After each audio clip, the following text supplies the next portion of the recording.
వాక్యాన్ని అనుసరించి మనం పరీక్ష చేసుకుందాం. మనం చదువుకున్నటువంటి భాగంలోనికి వద్దాం. ఏ భాగం చెప్పండి? యోహాను సువార్త 5వ అధ్యాయంలో.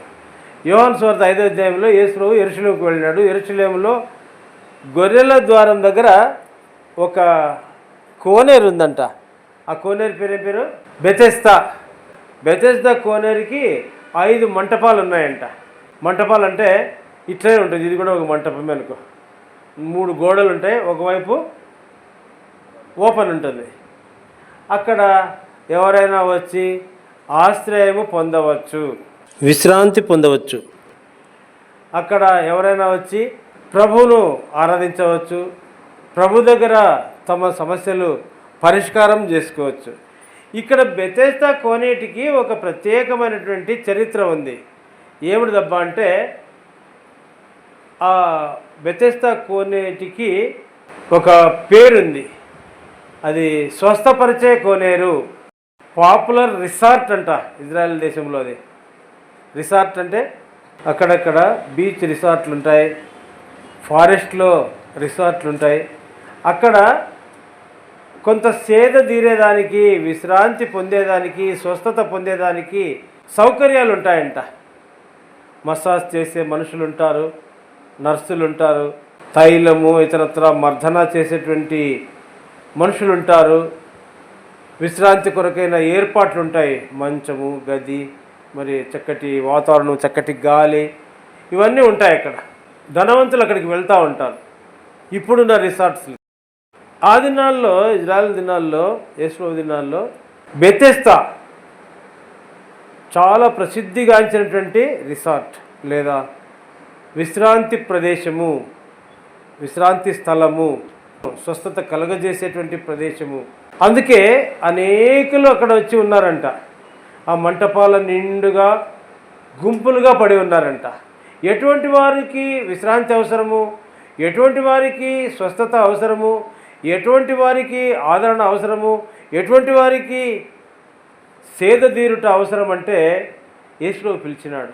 ప్రయాసపడి భారము మోసుకొంచున్న సమస్త జనులారా నా యొద్దకు రండి, నేను మీకు ఏం కలుగజేస్తాను? విశ్రాంతి కలుగజేస్తాను అన్నాడు. అంటే సమస్త ప్రజలకు విశ్రాంతి అవసరం. ప్రత్యేకంగా అనారోగ్యంలో ఉన్న వారికి విశ్రాంతి అవసరం, సేద తీరుట అవసరం, ఆదరణ అవసరం, స్వస్థత అవసరం. అనేకులు అనారోగ్యంలో ఉన్నారు, అనేకులు అపవిత్రతల్లో ఉన్నారు, ఆత్మీయమైనటువంటి వ్యాధిలో ఉన్నారు, అనేకులు ఆత్మీయమైనటువంటి అనారోగ్యంలో ఉన్నారు. అటువంటి వారికి ఈ రిసార్ట్ అవసరం, లేదా ఆసుపత్రి అవసరం, లేదా స్వస్థత అవసరం, ప్రభు యొక్క రక్షణ కార్యము అవసరము.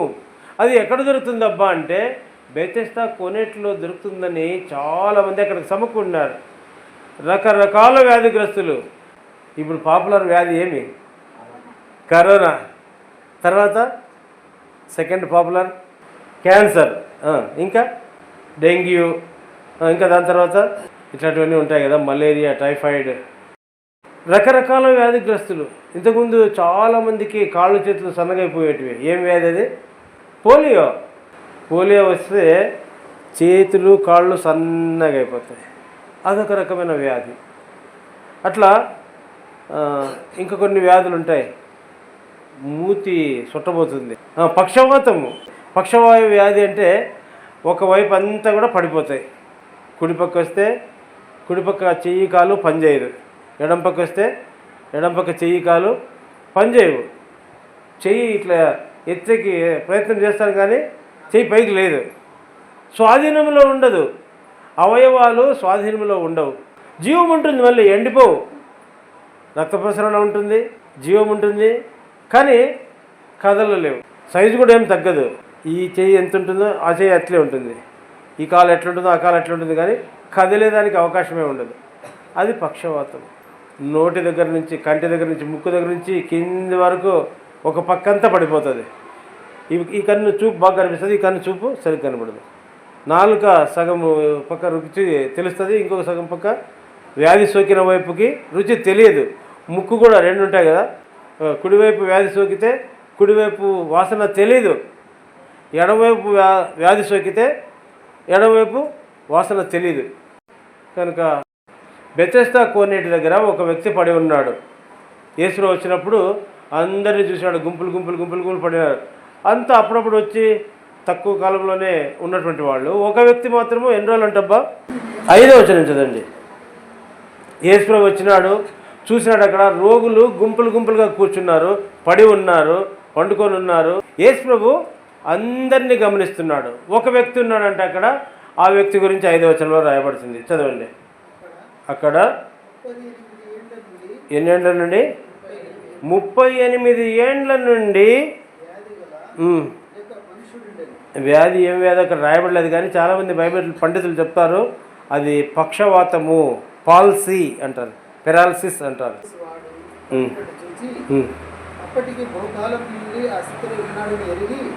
ప్రభు ఒకసారి అట్లా దృష్టి సారిస్తేనే చరిత్ర అంతా తెలిసిపోతుంది, మనలో ఉన్నటువంటిది అంతా తెలిసిపోతుంది, మన స్థితి అంతా తెలిసిపోతుంది. ఈ వ్యక్తిని చూసినప్పుడు ఆడ ఏ వ్యాధితో పడినాడో, ఎట్లా వచ్చినాడో, ఎవరు మోసుకొచ్చినాడో, ఎన్ని రోజుల నుంచి పడినాడో, ఎందుకు పడలేదు, ఎందుకు బాగుపడలేదు, అవన్నీ కూడా తెలిసిపోయినాయి ప్రభుకి కదా. చూసినాడు. ఎంతోమంది వచ్చినారు, బాగైపోయినారు, వెళ్ళిపోయినారు. ఈ వ్యక్తి మాత్రము 38 ఏండ్ల నుంచి ఇక్కడ ఉన్నాడే. ఈ వ్యక్తిని బాగు చేయాలనుకున్నాడు. ఆయన మీద దయ కలిగింది ప్రభువుకి. దగ్గరికి పోయినాడు. దగ్గరికి పోయి ఏమడుగుతున్నాడు, ఏమయ్యా నువ్వు స్వస్థపడగోరుచున్నావా? స్వస్థపడగోరుచున్నావా? అవును ప్రభువా, స్వస్థత పడగోరుచున్నాను, కానీ ఈ నీళ్లు దూత కదిలించినప్పుడు నాకంటే ముందు ఎవరు అందులో దిగి స్వస్థత పొందుతారు. నేను కదలలేని స్థితిలో ఉన్నాను. నేను దూత కదిలించేది చూస్తాను, దూత వచ్చి నీళ్లు కదిలించట చూస్తాను, కనబడుతుంది. అప్పుడు అక్కడికి వెళ్ళాలని ప్రయత్నం చేస్తాను, వెళ్ళలేను. మెల్లగా కదిలి అక్కడికి చేరుకునే లోపల ఎవరో ఒకరు అక్కడికి చేరి అందులో మరి ఆ నీళ్లను తాకి స్వస్థత పొందుతారు. నేను అట్లనే మిగిలిపోతున్నాను. చూడండి ఏమంటాడు. 7వ వచనం. 7వ వచనం చదువు. ఆరోగి అయ్యా నీళ్లు కదిలింపబడినప్పుడు నన్ను కోనేటిలోనికి దించుటకు నాకు ఎవడనూ లేడు. కనుక 38 ఏళ్ళ నుంచి చూస్తూనే ఉన్నాడు. ఎంతమంది బాగైనాడో తెలియదు. అది కూడా దూత నీళ్లు కదిలించిన తర్వాత ఒక్కరే బాగవుతారు. ఆ గుంపుల్లో ఎవరన్నా పోనీ ఫస్ట్ ఎవరు నీళ్ళని తాకుతారో వాళ్ళు బాగవుతారు. ఇంకా తర్వాత ఛాన్స్ లేదు. మళ్ళీ కొద్ది రోజులు ఎదురు చూడాలా, ఎప్పుడు వస్తాడో దూత. అది కూడా ఎప్పుడు వస్తాడో తెలీదు. దేవుడు అనుమతించినప్పుడు వస్తాడు దూత, నీళ్ళని కదిలిస్తాడు. దానికి ఒక నిర్ణీత కాలం లేదు, నిర్ణీత సమయం లేదు. వేచి ఉండాలంతే, ఎదురు చూడాలంతే. ఈ ఎదురు చూసే విషయంలో విఫలమైపోయినాడు ఆయన. ఒకవేళ ఎదురు చూసినా, దేవుని దూతను చూసినా, దేవుని దూత నీళ్లు కదిలించేది చూసినా, నీళ్ళని తాకేదానికి, నీళ్ళలో దిగేదానికి ఈయన విఫలమైపోయినాడు. అందుకే అన్ని ఏండ్లు అక్కడ ఉన్నాడు. 38 ఏండ్లు అంటే అదేమన్నా తక్కువ కాలమా? మామూలుగా పక్షవాతము ఏ వయసులో వస్తుంది? ఇప్పుడైతే వయసుతో నిమిత్తం లేకుండా వస్తుంది. పాత దినాల్లో యవనస్తులకు వచ్చేదా, నడు వయసులకు వచ్చేదా, వృద్ధులకు వచ్చేదా? వృద్ధులకే ఎక్కువ వచ్చేది. నడు వయసులకు కూడా వచ్చిన దాఖలాలు ఉన్నాయి. ఈ వ్యక్తి బహుశా నడు వయసులో వచ్చిందేమో. ఒక 25 ఏళ్ళలో వచ్చిందో, లేదో 30 ఏళ్ళ వయసులో వచ్చిందో, 40 ఏళ్ళ వయసు వచ్చిందో తెలియదు. కానీ అక్కడ 38 ఏళ్ళ నుంచి పడి ఉన్నాడంట. అతనికి ఏ వయసులో వచ్చింది? మనం 40 ఏళ్ళు అనుకున్నా, ఇప్పుడు 38 ఏళ్ళు అంటే ఎన్ని ఏళ్ళు? 78 ఏళ్ళు. దాదాపు 80 ఏళ్ళ వయసు వ్యక్తి, వృద్ధుడే. యేసుప్రభుకు 30 ఏళ్ళ వయసు. యేసుప్రభు పుట్టకముందే ఆ మంటపంలో వచ్చి ఈ వ్యక్తి అక్కడ పడి ఉన్నాడు. ఏం ప్రయోజనము? నాకు ఇట్లాంటి వ్యక్తి ఒక ఆయన తెలుసు, పాత విశ్వాసి. ఎవరైనా మందిరంలో ఆశగా, ఆసక్తిగా పరిచయం చేస్తూ ఉంటే ఏదైనా ఆపేస్తాడు. వచ్చి నువ్వెంత, నిన్నమ్మన్నట్టు నువ్వు, మేము ఎన్నేళ్ళ నుంచి ఉన్నామంటాడు. తాను చెయ్యడు, ఇతరులను చెయ్యనీయడు. స్వస్థత లేదు. ఎంతోమంది స్వస్థత పొంది వెళ్ళిపోయినారు, ఎంతోమంది బాగుపడినారు. ఇతను మాత్రం బాగుపడలే. అయితే ప్రభువు అతనికి కూడా తరుణం ఇస్తా ఉన్నాడు. 6వ వచనంలో నీవు స్వస్థపడగోరుచున్నావా అని అడుగుతున్నాడు. కోరిక ఉంది, బాగు కావాలని కోరిక ఉంది. ఆయన తన శరీరాన్ని కంట్రోల్ చేసుకోలేకపోతున్నాడు. ఆయన శరీరమే అతన్ని కంట్రోల్ చేస్తూ ఉంది. మామూలుగా వాక్యం చెప్తుంది కదా, ఆత్మసిద్ధమే కానీ శరీరము బలహీనము. ఇది సంపూర్ణంగా నెరవేరింది. ఎవరికీ ఉండదు అట్లే ఉండాల రోగంలోని, త్వరగా బాగా కావాలంటుంది మనసులో. కానీ ఈ శరీరము, ఈ దేహము, ఈ అవయవాలు, ఈ అలవాట్లు మనిషిని సరైన స్థితిలోనికి, పరిశుద్ధతలోనికి, స్వస్థతలోనికి నడిపించవు. అందుకే ఈ వ్యక్తి అట్లా ఉండిపోయినాడు, ఒంటరిగా ఉండిపోయినాడు. ఆడు గుంపులు గుంపులుగా ఉన్నారు కానీ ఈ వ్యక్తి ఒంటరిగా ఉన్నాడు కదా. ఏమంటాడు? అయ్యా, నీళ్లు కదిలింపబడినప్పుడు నన్ను కోనేటిలోనికి దించుటకు నాకు ఎవడను లేడంటాడు. ఎవడు లేడంట, ఒంటరివాడే.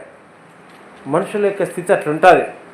మనము చూసినట్లయితే ఈ దినాల్లో ఆత్మీయంగా మనం ఎక్కడున్నాం? దేవుని ఆలయంలో ఉన్నామా? బెతెస్దా కొనేటి దగ్గర ఉన్నామా? మంటపంలో ఎన్ని రోజుల నుంచి ఉన్నాం? ఏ స్థితిలో ఉన్నాం? ఏ వ్యాధులతో ఉన్నాం? మనం ఎట్లా ఉన్నాం చూడాలి. ఈ దినాల్లో అంట మనుషులు రకరకాలుగా పక్షవాతం, పాపపు పక్షవాతము. పక్షవాతం అంటే ఏం కాదు, పాపం. శరీర పక్షవాతం వేరు, ఆత్మీయ పక్షపాతం వేరు. ఆత్మీయ పక్షవాతం అంటే ఒకవైపు దేవునిని ఘనపరుస్తుంది, దేవునికి ఒకవైపు లోబడుతుంది ఆత్మ. ఇంకొక వైపు ఆత్మ ఎవరికి లోబడుతుంది? సాతానుకు లోబడుతుంది. అదే పక్షవాతం. ఒకవైపు దేవుని క్రియలు చేస్తూ ఇంకొక వైపు సాతాను క్రియలు చేస్తే అది ఏ వ్యాధికి గురైనట్లు? ఆ వ్యక్తి పక్షవాతానికి గురైనట్లే. అట్లా వాళ్ళు అక్కడ ఉన్నారు బెతెస్దా కొనేట్లో. కొంతమంది మూగవారు ఉన్నారు. మూగవారు అంటే తెలుసా? మాటలు రావు.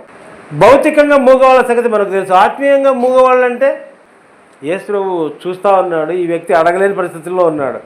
యేసు ప్రభు వచ్చి అడుగుతున్నాడు, ఏమయ్యా స్వస్థపడగోరుచున్నావా?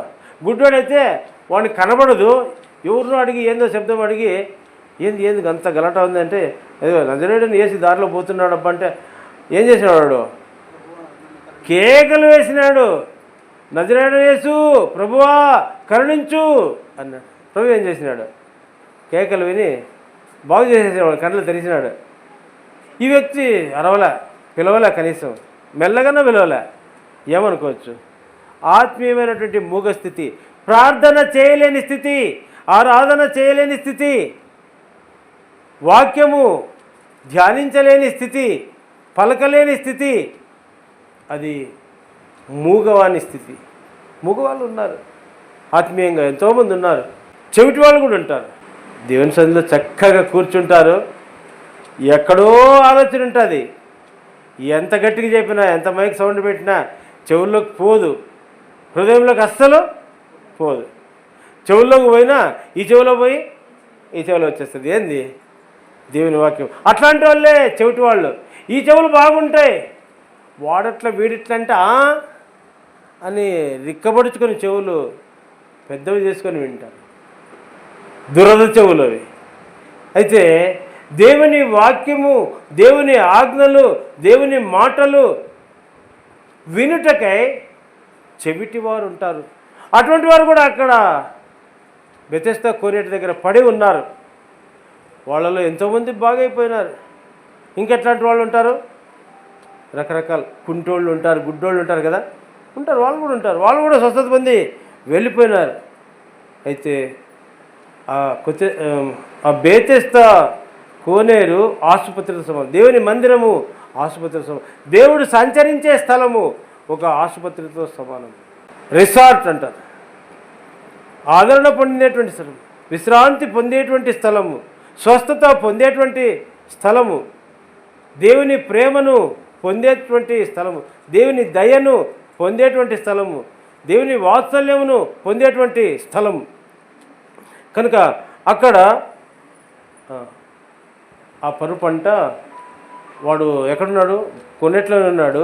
వాడి పరపంట వాడు 38 ఏళ్ళ నుంచి ఆ పరుపులోనే ఉన్నాడంట. వాడు ఆ పరపంతా అపవిత్రతతో నిండిపోయింది, దోషముతో నిండిపోయింది, వాని అవిధేయతతో నిండిపోయింది, వాని చెవిటితనంతో నిండిపోయింది, వాని గుడితనంతో నిండిపోయింది, వాని కుంటితనంతో నిండిపోయింది, వాని యొక్క మూగతనంతో నిండిపోయింది, వాని యొక్క పాపపు పక్షవాతంతో నిండిపోయింది, అంతా అపవిత్రతతో నిండిపోయింది. కనుక ప్రభువునందు విశ్వాసం ఉన్నవారికి, ప్రభువు వైపు ఆశ కలిగిన వారికి, ప్రభు వైపు చూసేవారికి ఆ పని పెట్లుంటుందంట. యెషయా గ్రంథంలో చెప్తాడు చూడండి. యెషయా గ్రంథము 57వ అధ్యాయం 7వ వచనం.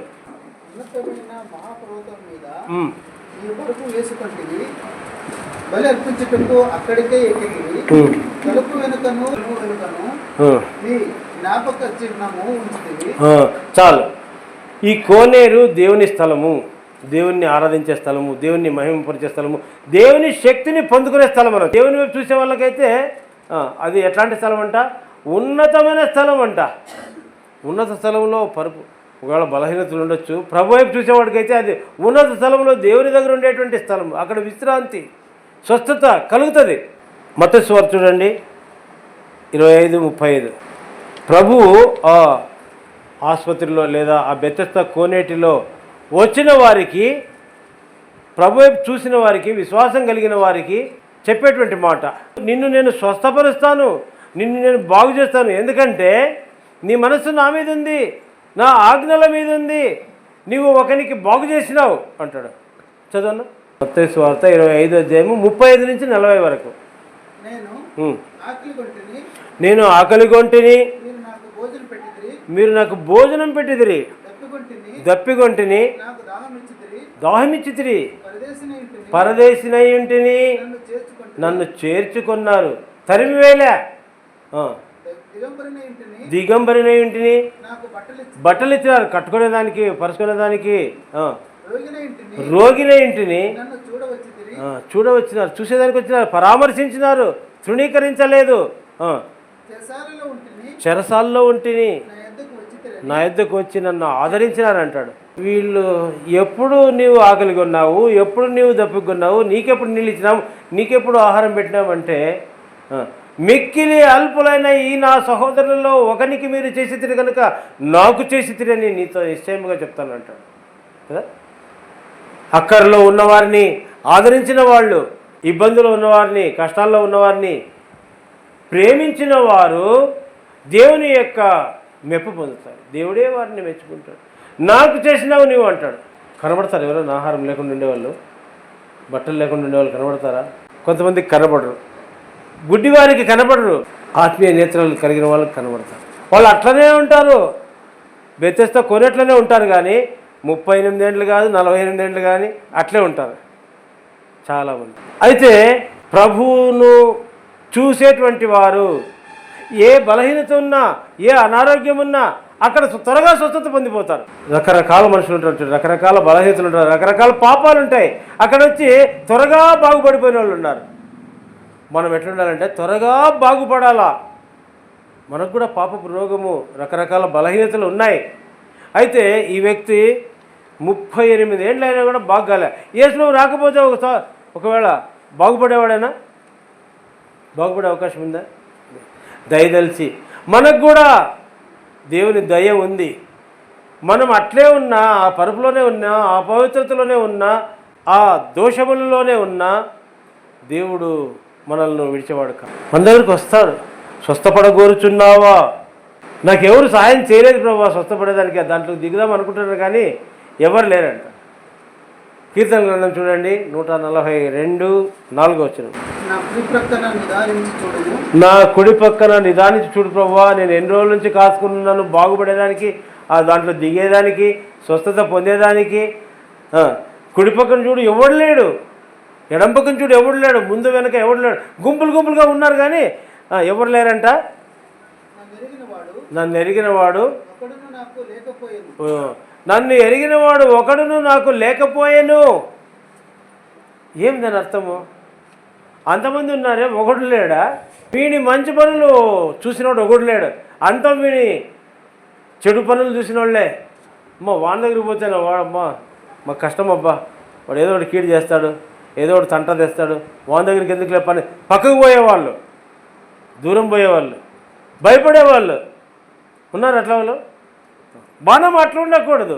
ఒకవేళ అటువంటి పరిస్థితి ఉంటే ఆ అపవిత్రత, ఆ అవిధేయత తీసివేసుకొని ప్రభువా నాకు స్వస్థత కలిగించు అంటే కలిగిస్తాడు ప్రభు.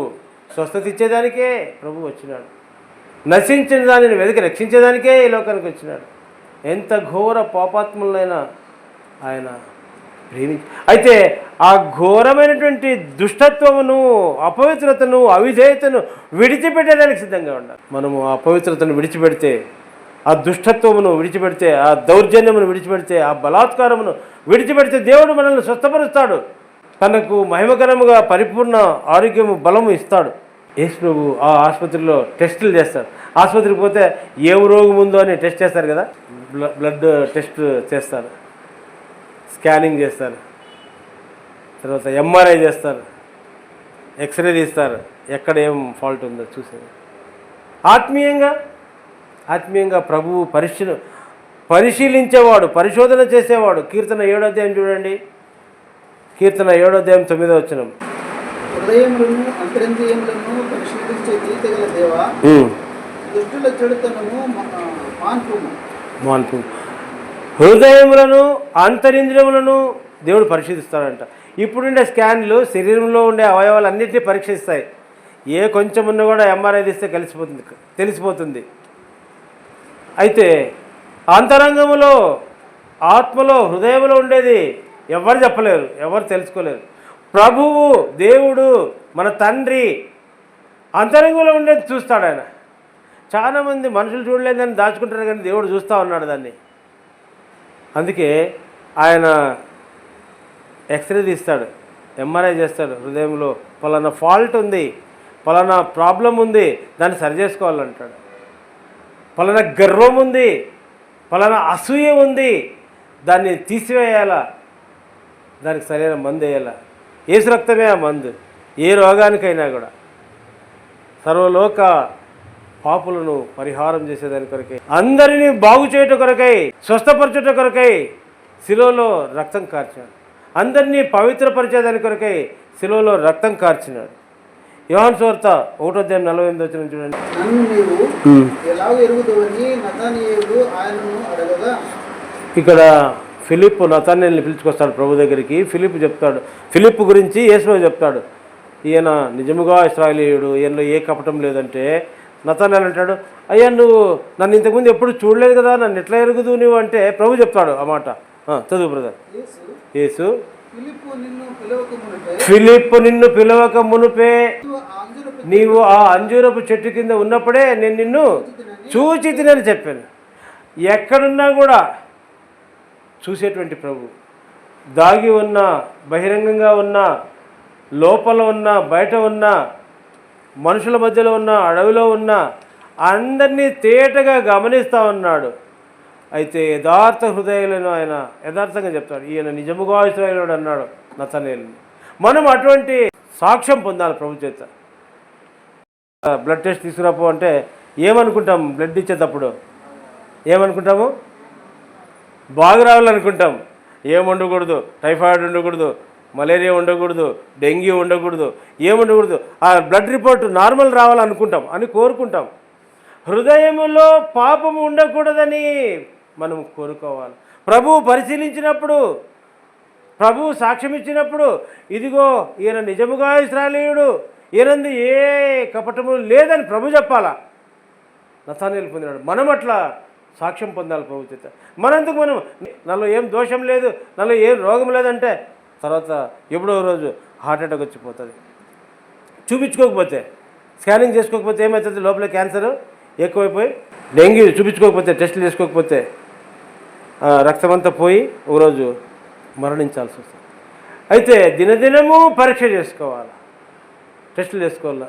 మా సిస్టర్ ఉంది, ఒక ఆయమ్మ ఉంది కదా, ఆయమ్మ రోజు పోయి చెక్ చేసుకుంటా ఉంది కదమ్మా. అదేది టైఫాయిడ్కి ఒక రోజు పోతుంది, మళ్ళీ ఇంకో రోజు నెక్స్ట్ డేనే టైఫాయిడ్ ఎంత ఉందో చెక్ చేస్తాం, మళ్ళీ నెక్స్ట్ డేనే రామ్మ బ్లడ్ ఎంత ఉందో చెక్ చేస్తామంటే. డైలీ ఇప్పుడు వారం 10 రోజుల నుంచి బిడ్డ కోసం ప్రార్థన చేయండి. మళ్ళీ జాండీస్ జాండీస్ ఎక్కిందా లేదా డైలీ చెక్ చేయాలి. అది చెక్ చేసుకోవాలా, మంచిదే. ఆత్మీయంగా కూడా అది చెక్ చేసుకోవాలా. మన హృదయంలో ఏది ఉందో, అపవిత్రత ఉందో, అన్ని లక్షణాలు అపవిత్రతకే వస్తాయి. గర్వము, అహంకారం, అసూయ, ద్వేషము, మార్క్స్ 7:21 ఉన్నాయి కదా. దేవునికి ఇష్టము కాని లక్షణాలన్నీ కూడా అపవిత్రతే. అవిధేయత, అసూయ, అహంభావము, దేవదూషణ, అల్లరితో కూడిన ఆటపాటలు, ఇవన్నీ కూడా వస్తాయి. కనుక మనము పరీక్ష చేసుకోవాలి, టెస్ట్ చేసుకోవాలి, స్కానింగ్ చేసుకోవాలి. ఎవరబ్బా చేసేదంటే పరమ వైద్యుడు. ఆయనే స్కాన్ చేస్తాడు, ఆయనే స్వస్థపరుస్తాడు, పరమ డాక్టర్. కనుక మనము దేవుని యందు విశ్వాసం కలిగిన వారమైతే దేవుడు మనల్ని పరీక్ష చేస్తాడు. ప్రకటన 2:23. దాని పిల్లలను నిశ్చయంగా చంపెదను. అందువలన అంతరింద్రియములను హృదయములను పరీక్షించువాడని నేనే అంటాడు. ఆయన దగ్గరికి పోవాలా, ప్రభువా నన్ను పరీక్ష చేయి, నా యందు ఏమన్నా దోషం ఉందేమో, నా యందు ఏమన్నా అపవిత్రత ఉందేమో, నా యందు ఏమన్నా అవిధేయత ఉందేమో, నన్ను, నా ఆత్మను నష్టపరిచేటువంటి లక్షణం ఏదైనా ఉందేమో, దాన్ని బాగు చేయి, దాన్ని తీసేయి, నీ రక్తంతో నన్ను కడుగు ప్రభు అని అడగాలి. యోహాను సువార్త 4:29 చూడండి, ప్రభు చెప్పేటువంటి మాట పరీక్ష గురించి. రకరకాల టెస్టులు ఉన్నాయి. ఆసుపత్రికి పోతే ఎన్ని రకాల టెస్టులు చేస్తారో అన్ని రకాల టెస్టులు ఆత్మీయంగా బైబిల్లో దేవుడు రాయించి ఇచ్చినాడు.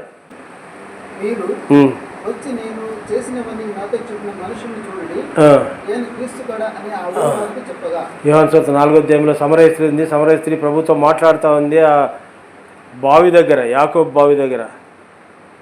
ఆ మాట్లాడిన సందర్భంలో ఆమె తన యొక్క పాత స్థితి అంతటినీ ప్రభువు చెప్పగా ఆమె గ్రహించి దాన్ని తీసివేసుకునింది. తన కుండను, అపవిత్రమైన కుండను విడిచిపెట్టేసింది, శుద్ధి పొందింది, ఊరిలోనికి వెళ్ళి సాక్ష్యం ఇస్తుంది. చూడండి, ఇప్పుడు నేను చేసినవన్నీ నాతో చెప్పిన మనిషిని చూడండి. నాతో చెప్పినాడు, ఫలానా క్యాన్సర్ ఉంది నీకు, ఫలానా టైఫాయిడ్ ఉంది నీకు, ఫలానా డెంగ్యూ ఫీవర్ ఉంది, ఈ రకరకాల అన్నీ ఎన్నున్నాయి అవన్నీ చెప్పినాడు, అవన్నీ తీసేసాడు, బాగు చేసినాడు అన్నాడు. అన్నీ బాగు చేశాడు కదా. అందుకే ఊర్లో అందరికీ పోయాం సువార్త చెప్పింది, ఊరందరూ విశ్వాసం ఇచ్చినారు. అట్లుండాలి మనం ఆత్మీయంగా. మన ఆత్మలో ఉన్నటువంటి పాప రోగమును ప్రభువు చూపించినప్పుడు తీసివేసుకునేవారుగా ఉండి అనేకులకు రక్షణ కలిగించేవారుగా ఉండాలి. అది దేవుని యొక్క కోరిక. అందుకే దేవుడు వస్తాడు. ఎన్నేళ్ళు పడి ఉన్నా ఆడ ప్రయోజనం లేదు. ప్రభు వచ్చి మాట్లాడినప్పుడు, ప్రభు వచ్చి దర్శించినప్పుడు, స్వస్థపడ కోరుచున్నావా అని అడిగినప్పుడు వాడు ఎన్నెన్నో సాకులు చెప్పినాడు, అయినా కూడా దేవుడు బాగు చేసినాడు. ఆ వ్యక్తి ఏమేమో చెప్పినాడు, ఎవడు లేడు నాకు, నేను ఒకడే ఉన్నాను.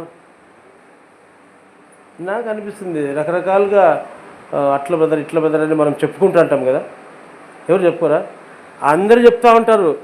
కానీ అంగీకరించే మనసు ఆ వ్యక్తికి ఉండాలి, ఒప్పుకునే మనసు ఆ వ్యక్తికి ఉండాలి. బాగు కావాలంటే మందు తినబ్బా అంటే తినాలి. మందు తినకపోతే ఎవరు బాగవుతారు? ఏది మందు చెప్పండి? దేవుని వాక్యమే మందు. కనుక మనము ప్రభు యొక్క బలలో పాల్పొందేదానికి మునుపు మనం పరీక్ష చేసుకోవాలి. ఏ వ్యాధి ఉందో, ఏ పాపం ఉందో. ఆ దినాల్లో రకరకాల రోగులు, చాలా దీర్ఘకాలపు రోగులు ఉన్నారు, చాలా కాలం నుంచి అక్కడ పడిన వాళ్ళు ఉన్నారు. యోహాను సువార్త 9:1 చూడండి, పుట్టు గుడ్డివాడు ఉన్నాడు అక్కడ. వాడు పుట్టుకతోనే గుడ్డివాడంట. యోహాను సువార్త 9:14 క్రానిక్ డిసీజెస్, క్రానిక్ పేషెంట్స్ మార్గమున పోచుండగా పుట్టు గుడ్డి అయినా ఒక మనుషుడు కనపడినాడు. ఆ మనుషుడిని బాగు చేసినాడు. ఆ మనుషుని బాగు చేసేదానికి యేసు ఎంతో శ్రమ పడినాడు. ఎటువంటి వాడైనా పుట్టు గుడ్డివాడంట. దేవుని కార్యాలు ఏం జరుగుతున్నాయో చూడలేని పరిస్థితి. దేవుని సన్నిధిలో ఉంటాడు, దేవుని బిడ్డల మధ్యలో ఉంటాడు, దేవుడు చెప్పే మాటలన్నీ వింటూ ఉంటాడు, కానీ చూడలేని పరిస్థితి. ఆత్మీయమైనటువంటి గుడ్డివారు ఈ దినాల్లో ఉన్నారు. మనలో ఆ గుడ్డితనం ఉందేమో చూసుకోవాలి. మార్క్స్ వార్త 9:17 చదవండి. 9:17 ఆ. బోధకుడా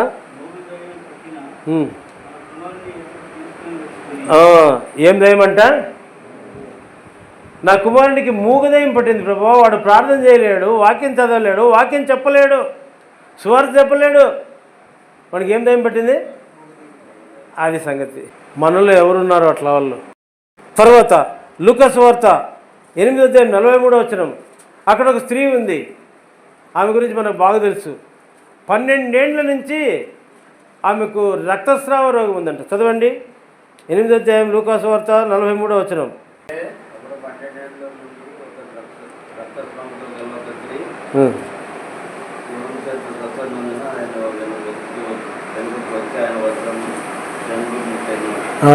ముట్టినంటే బాగా అయిపోయింది. సరే, ఆ వ్యక్తికి ఏం రోగం ఉందమ్మా? రక్తస్రావము. ఎన్నేళ్ళ నుంచి ఉంది? 12 ఏళ్ళ నుంచి ఉందంట. రక్తస్రావం అంటే బైబిల్లో పాత నిబంధనలో రక్తము శరీరానికి ప్రాణం అంట కదా. రక్తం తినొద్దంటాడు. రక్తము ప్రాణం అంట. ప్రాణము లేదా ఆత్మ లేదా జీవము అనొచ్చు. శరీరంలో రక్తం ఉంటేనే ప్రాణం ఉంటేనే జీవిస్తాడు మనుషుడు. రక్తం అంతా పోయిందనుకో మనిషి ఏమవుతాడు? బతుకుతాడా? ఒక వ్యక్తికి బ్లడ్ ఎక్కించిన గ్లూకోజ్ బాటిల్ ఎక్కించినారు. ఆ గ్లూకోజ్ బాటిల్ నుంచి ఆ పైపు కింద పడింది. బాటిల్లో నుంచి లోపలికి సెలైన్ పోవల్ల ఆ సెలైన్ సరిగ్గా పెట్టలేదు, అది కింద పడిపోయింది. సూది అట్లే ఉంది, పైప్ కింద పడింది. ఏమైంది తెలుసా? రక్తం అంతా బయటికి వెళ్ళిపోయింది. ఒక గంట సేపు చూసుకోలేదు, రక్తం ఇంత వెడల్పు అయిపోయి ఆ మనిషి ఏమైపోయినాడు? అంతే సంగతులు, చనిపోతాడు. ఆ స్త్రీ 12 ఏళ్ళ నుంచి ఉందంట. మనుషులు దేవుని వాక్యము ప్రాణం. దేవుని వాక్యాన్ని చదువుతూ ఉంటే, దేవుని వాక్యాన్ని వింటూ ఉంటే, దేవుని వాక్యాన్ని ధ్యానిస్తూ ఉంటే, దేవుని ఆజ్ఞలను అనుసరిస్తూ ఉంటే, దేవుని క్రియలు చేస్తూ ఉంటే బతుకుతారు. దేవుని సన్నిధికి వచ్చినప్పుడు దేవుని ఆత్మ నింపబడుతుంది. మనం ప్రభు బలలో పాలు పొందినప్పుడు దేవుని యొక్క జీవము, దేవుని యొక్క ఆత్మ మనకు నింపబడుతుంది. బయటకు పోయినప్పుడు దాన్ని కాపాడుకుంటున్నామా? కారిపోతూ ఉందా ఆ జీవము, ఆ రక్తము, ఆ బలము, దేవుడిచ్చేటువంటి శక్తి? అన్యజనుల మధ్యలో, అన్యజనుల సహవాసములో నిలబడుతుందా ఆత్మ లేదా ప్రాణము లేదా రక్తము? శరీరంలో ఉంటుందా? చెప్పండి, ఉంటుందా? బయటికి పోయేదానికి అవకాశం ఎక్కువ ఉంటుందా శరీరంలో నుండి లేదా ఆత్మలో నుండి? దేవుని సన్నిధిలో నిలబడుతుందా? అన్యుల మధ్యలో నిలబడుతుందా? అన్యుల మధ్యలో ఆ ప్రాణము లేదా ఆ జీవము, దేవుని యొక్క ఆత్మ బయటికి పోయేదానికే ఎక్కువ అవకాశం ఉంది. జాగ్రత్తగా ఉండాలి. మన సహవాసం ఎవరి దగ్గర ఉందో, మనము దేవుని వాక్యాన్ని, దేవుని యొక్క జీవ ఆహారమును, జీవపానమును స్వీకరించి హృదయంలో ఉంచుకుంటున్నామా? అది కారిపోతా ఉందా బయటికి? దేవుని ఆత్మ వెళ్ళిపోతూ ఉందా మన హృదయంలో నుండి? దేవుని వాక్యం మన హృదయంలో విన్నది బయటికి వెళ్ళిపోతూ ఉందా? దేవుణ్ణి ఆరాధించాలనేటువంటి కోరిక ఉందా? అది బయటికి వెళ్ళిపోయినప్పుడు కారిపోతూ ఉందా? దేవుని కార్యములు చేయాలన్నటువంటి ఆశ, ఆసక్తి హృదయంలో అట్లే ఉందా? దేవుని మందిరంలో వచ్చినప్పుడు ఉంటుంది, బయటకు వెళ్ళినప్పుడు ఉందా? కారిపోతూ ఉందా? దేవుని కార్యములు, దేవుని పనులు, దేవుని ఆరాధించుట, దేవుని ప్రార్థించుట, దేవుని ప్రేమను కలిగి ఉండుట. దేవుని సన్నిధిలోకి వచ్చినప్పుడు ప్రేమ కలిగి ఉంటాం, బయటకు వెళ్ళినప్పుడు ఆ ప్రేమ ఉంటుందా? కారిపోతూ ఉందా? ఈ ఎన్నేళ్ళ నుంచి కారిపోతూ ఉంది? అట్లా 12 ఏళ్ళ నుంచి కారిపోతుందా? 8 ఏళ్ళ నుంచి కారిపోతుందా? 38 ఏళ్ళ నుంచి కారిపోతుందా? 40 ఇంకా ఎన్ని ఏళ్ళ నుంచి కారిపోతుందో చూసుకోవాలి, మనం పరీక్ష చేసుకోవాలి. ఇప్పుడు బంధకాల్లో ఉందంట ఒక స్త్రీ. లూకా సువార్త 13:11 ఒక స్త్రీ బంధకాల్లో ఉందంట. దేవుని బిడ్డే, ఇజ్రాయెల్ బిడ్డే, మందిరానికి పోయేదే, ప్రార్థన చేసేదే ఆయమ్మ. అయితే సాతాను బంధకాల్లో ఉందంట. దేవునికి ఏం ఉపయోగం లేకుండా, దేవుని పిల్లలకు ఉపయోగం లేకుండా, తన ఇంటి వారికి ఏం ఉపయోగం లేకుండా. చదవండి లూకా సువార్త 13:11. 18 ఏండ్ల నుండి ఆయనకి ఏం దయమంట? ఇంతకుముందు ఒక ఆయమ్మకి ఎట్లాంటి దయము? మూగదయము. ఇప్పుడు ఈ అమ్మకి ఎట్లాంటి దయము? రోజు బలహీనపరుస్తుంటుందంట ఆ దయ్యం ఆయమను. ఇట్లా వాళ్ళు చాలామంది ఉంటారు. ఇంకా బలం లేదు బ్రదర్. పాట పాడమంటే ఇంకా బలం లేదు, వాక్యం చెప్పమంటే ఇంకా బలం లేదు, దేవుని పని చేయమంటే ఇంకా బలం లేదు, ప్రార్థనకు రావంటే బలం లేదు, ప్రార్థన చేయంటే బలం లేదు, ఆరాధన చేయంటే బలం లేదు, ఏ దానికి బలం లేదు. ఎందుకంటే లోపల ఏముంది? బలహీనపరచు దయ్యం ఉంది. ఇజ్రాయెల్ కుమార్తెనే, దేవుని కుమారుడే, దేవుని పిల్లలే, దేవునికి నిత్యము సహవాసంలో, ప్రార్థనలో, అన్నిట్లోనూ పాలు పొందేటువంటి వ్యక్తులే. అయితే ఎటువంటి స్థితిలో ఉన్నారు? బంధింపబడిన స్థితిలో ఉన్నారు. చదువు పూర్తిగా. 18 ఏళ్ల నుండి బలహీనపరచు దయ్యము పట్టిన యొక్క స్త్రీ అచ్చట నుండెను.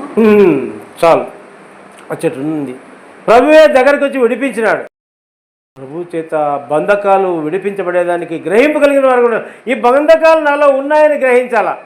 చాలామందికి బంధకాలు ఉన్నట్లే తెలీదు, ఇది మామూలులే అన్నట్లు అయిపోయి ఉంటుంది. తర్వాత అపొస్తలుల కార్యాలు 3వ అధ్యాయం 2వ వచనంలో చూస్తే అక్కడ ఒక వ్యక్తి ఉన్నాడు. ఆయన కూడా పుట్టినది మొదలుకొని నడిచిన వ్యక్తి కాదు, కుంటి వ్యక్తి. వేరే వాళ్ళు వచ్చి మోసుకొని పోవాలా, కాళ్ళు ఉన్నాయి కానీ నడిచేకి పనికిరావు. చదువు అపొస్తలుల కార్యాలు 3వ అధ్యాయం 2వ వచనం. పుట్టినది మొదలుకొని కుంటివాడైన ఒక మనుషుడు మోసుకొని పోబడుచుడను. ఎక్కడికి? దేవాలయంలోనికి. వాడిని మోసుకుపోవాలంట, లేకపోతే రాడు. నడిచేకి కాళ్ళు ఉన్నాయి కానీ సన్నగా నాసులు అయిపోయినాయి, సన్నగా ఊచపడిపోయినాయి, కాళ్ళ చేతులు సన్నగా ఉన్నాయి. వాడిని మోసుకొని పోతే ఆ దేవాలయం దగ్గర ఏం చేసేవాడు? వీడు భిక్షం అడిగేవాడు. దేవాలయం దగ్గరికి వచ్చి భిక్షం అడిగేవాడు. దేవాలయం దగ్గర అక్కడ ఆరాధన ఉంటుంది, అక్కడ ప్రార్థన ఉంటుంది, దేవుని మహిమపరిచేటువంటి కార్యాలు జరుగుతూ ఉంటాయి. వీని పని ఏమి? ఇట్లాంటి వాళ్ళు కూడా ఉంటారు. ఇది నెలలో కూడా ఉన్నారు, అది నెలలో ఉన్నారు, ఇది నెలలో కూడా ఉన్నారు. మనం ఎట్లున్నామో చూసుకోవాలా. ప్రభు పిల్లలు, దేవుని వాక్యము మనల్ని సంధించినప్పుడు మనం స్వస్థత పొందేవారుగా ఉండాలి. తర్వాత అపొస్తలుల కార్యంలోనే 9వ అధ్యాయంలో 33వ వచనంలో ఇంకొక వ్యక్తి ఉన్నాడు. అతను కూడా అట్లాంటి వాడే, అయినయ్య ఆయన పేరు. ఆయన కూడా 8 ఏళ్ళ నుంచి పక్షవాతం అంట ఆయనకి. పక్షవాయువు కలిగి 8 ఏళ్ల నుండి మంచం పట్టి ఉండిన అయినయ్య అన్న ఒక మనుషుని చూచి పేతురు, అయినయ్య యేసుక్రీస్తు నిన్ను స్వస్థపరుచుతున్నాడు, నీవు లేచి నీ పరుపు నీవే పరుచుకొనమని అతనితో చెప్పగా. అయినయ్య అనేటువంటి వ్యక్తి ఏం వ్యాధి అబ్బా? ఆయనకి పక్షవాయువు కలిగినటువంటి వ్యాధి. ఆ బెతెస్దా కోనేట్లో కూడా పక్షవాయువు కలిగినటువంటి వ్యక్తి ఎన్నేళ్ళు ఉన్నాడు? 38 ఏళ్ళ నుంచి అక్కడ పడి ఉన్నాడు. ఈ అయినయ్య అనేటువంటి వ్యక్తి కూడా 8 ఏళ్ళ నుంచి పక్షవాతం ఎవరు మేలు? 30 ఏళ్ళ ముందే ఈయన మేలు పొందినాడు అయినయ్య. కనుక మనం ఎన్నేళ్ళ నుంచి అనారోగ్యంలో ఉన్నాం, ఎన్నేళ్ళ నుంచి బలహీనతల్లో ఉన్నాం, ఎన్నేళ్ళ నుంచి వ్యాధిగ్రస్తులుగా ఉన్నాం, ఎన్నేళ్ళ నుంచి ప్రభు కార్యములు చేయలేని వారుగా ఉన్నాం, ఎన్నేళ్ళ నుంచి దేవుని మార్గం నుంచి దూరంగా ఉన్నవారుగా ఉన్నాం, ఎన్నేళ్ళ నుంచి దేవుని కార్యాలు ప్లస్ సైతాన్ కార్యాలు 2 చేసేవారుగా ఉన్నాం. అపొస్తలుల కార్యం 14వ అధ్యాయంలో చూడండి 7వ వచనం. అక్కడ కుంటివాడు ఉన్నాడు. అతడు పుట్టినది మొదలుకొని కుంటివాడై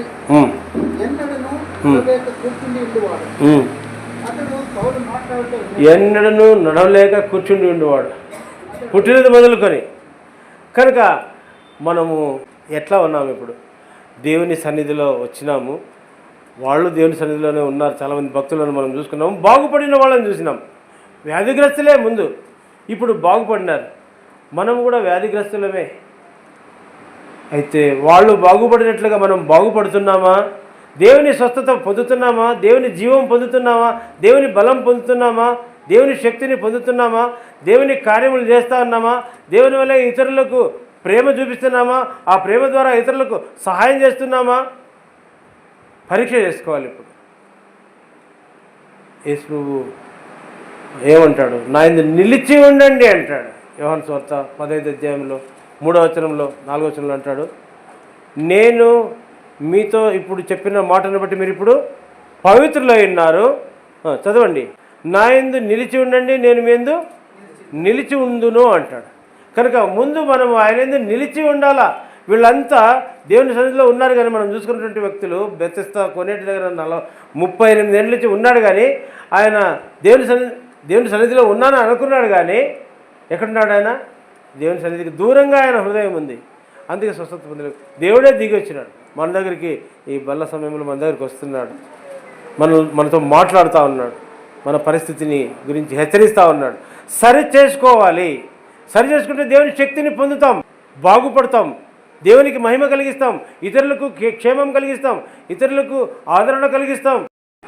బలం పొందేదాని కొరకై, దేవుని మహింపరిచేదాని కొరకై, ఇతరులకు మేలు కలిగించేదాని కొరకై, దేవుని కార్యములు చేసేదాని కొరకై మనల్ని ఏర్పాటు చేసుకున్నాడు దేవుడు.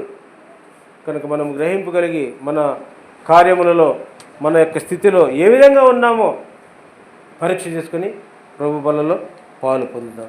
ఇక్కడ చూసినట్లయితే యోహాను సువార్త 5వ అధ్యాయము 8వ వచనం, 38 ఏళ్ళ నుంచి పడి ఉన్నప్పటికీ ప్రభువు చెప్పి నువ్వు లేచి నడు, లేచి నీ పరిపెత్తుకుని నడు అంటే వెంటనే లేచినాడు. ఆయన విధేయత చూపించినాడు.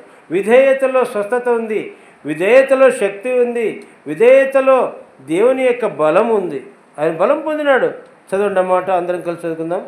8వ వచనం, యోహాను సువార్త 5వ అధ్యాయము 8వ వచనం, అందరం కలిసి చదువుకుందాం. యేసు నీవు లేచి నీ పరిపెత్తుకుని నడుమని వానితో చెప్పగా 9వ వచనం, వెంటనే వాడు స్వస్థత నుండి తన పరిపెత్తుకొని నడిచెను. మనము ప్రభు ఆజ్ఞను విన్న వెంటనే ప్రభు యొక్క శక్తిని పొందుకొని నడిచేవారుగా ఉండాలా. ప్రభువు కొరకై, ప్రభు కార్యముల కొరకై, ప్రభు యొక్క మాటను నెరవేర్చేదాని కొరకై నడిచేవారుగా ఉండాలి. మన నడక అంతం వరకు లేదా పరలోకం వరకు మన నడకగా కుంటి పడకూడదు, కూర్చోకూడదు, పండుకోకూడదు. అసలు శరీరం కాదు నేను చెప్పేది.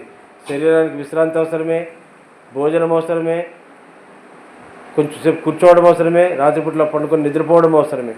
అయితే ఆత్మకు కూర్చోవడం లేదు, ఆత్మకు పండుకోవడం లేదు. పండుకుంటే అది వ్యాధి అంటాడు. మనం చదువుకున్నాం కదా, చాలామంది నిద్రించుతున్నాడట. 1 కొరింథీ 11వ అధ్యాయము 30వ వచనం చదవండి. అనేకులు ప్రభువు వల్ల దానిని గమనించుకోకుండా, దాని యొక్క శక్తిని గ్రహించుకోకుండా, సరిగా పరీక్ష చేసుకోకుండా తినటం వల్ల ఏమైపోతున్నారంట? ఇందువలననే మీలో అనేకులు బలహీనులై ఉన్నారు, రోగులై ఉన్నారు, చాలామంది నిద్రించుచున్నారు. మరి పండుకొనుట నిద్రకు సూచిస్తుంది. ఆ వ్యక్తి 38 ఏళ్ళు పండుకున్నాడంట. మరి ఎంతకాలం నుంచి ఉన్నాము అట్లాంటి స్థితిలో? అది మంచిది కాదు. కూర్చోవడం మంచిది కాదు, పండుకోవడం అసలే మంచిది కాదు. లేచి పరిపెత్తుకొని నడవాలి. ప్రభు ఆయనకు నడవమని చెప్పినాడు. పౌలు అయితే పరిగెత్తమని చెప్తాడు. మన ఎదుట ఉంచబడిన పందెములో, హెబ్రీ 12వ అధ్యాయం 1వ వచనంలో చదవండి ఎవరన్నా.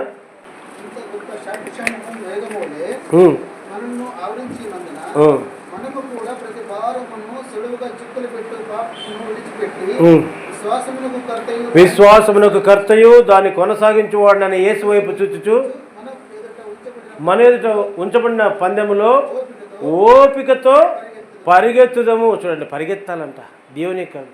పౌలు అంటాడు, పౌలు కూడా ఆత్మీయ జీవితంలో ఏమంటాడు? నా విశ్వాసమును కాపాడుకుంటుని నా పరుగు కడముట్టించింది అంటాడు. పరుగు ఆత్మీయ యాత్ర అంటే పరిగెత్తేది. నిదానంగా నడిచినా పర్లేదు, కానీ కూర్చోకూడదు, పండుకోకూడదు, నడుస్తూనే ఉండాలి. వీలైతే పరిగెత్తాలి. పరిగెత్తేది వీలు కాకపోతే కనీసం మెల్లగానే నడవాలి. అప్పుడే మనలో ఏ లోపము లేనట్టు. కనుక మనలో ఉన్నటువంటి బలహీనతలు, మనలో ఉన్నటువంటి వ్యాధులు, మనలో ఉన్నటువంటి అపవిత్రతలు, అవిధేయతలు ఏవైతే ఉన్నాయో అవి ప్రభు చూపించినప్పుడు మనము తీసివేసుకునేవారుగా ఉండాలి, వాటిని విడిచిపెట్టేవారుగా ఉండాలి, ప్రభు ఆజ్ఞను అనుసరించేవారుగా ఉండాలి. అప్పుడు మనము యాత్రలో తండ్రి యొద్దకు, తండ్రి మార్గములో దేవునికి మహిమకరంగా, ఇతరులకు అనేకులకు మాదిరికరంగా, రక్షణకరంగా, ఆదరణకరంగా మనం నడిచిన వారమవుతాం. దేవుడు మనకట్లు సహాయం చేయనుగాక. మోకరించండి, అందరూ పలకండి. కాబట్టి ప్రతి మనుషుడు తను తాను పరీక్షించుకునవలెను. అలాగూ చేసి ఆ రొట్టెను తిని ఆ పాత్రలోనిది త్రాగవలెను. మోకరించండి, అటు ఇటు చూడొద్దండి.